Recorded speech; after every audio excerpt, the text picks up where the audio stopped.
哦，高手了，渡人的高手了。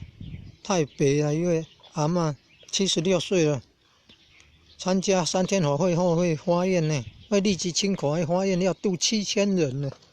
哦，已经渡了5000多人了。开的车都是老爷车呢，底盘也破洞哦，到处车窗是破的哦，到处去渡人成全人，每天行走都超过10000。超过100公里哦，走路的呢，超过100公里，怎么有那种体力啊？每天1万扣手后才去渡的，每天1万扣手，1万扣手要拜很久呢，还要走那么久，都很花时间的呢。这身体怎么受得了？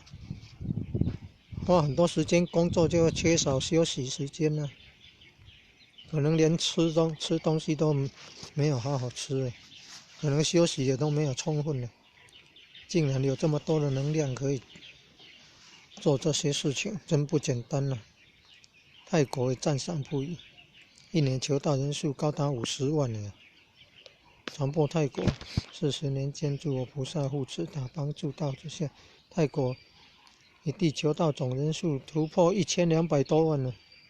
泰国求道的总人数已经突破1200多万了。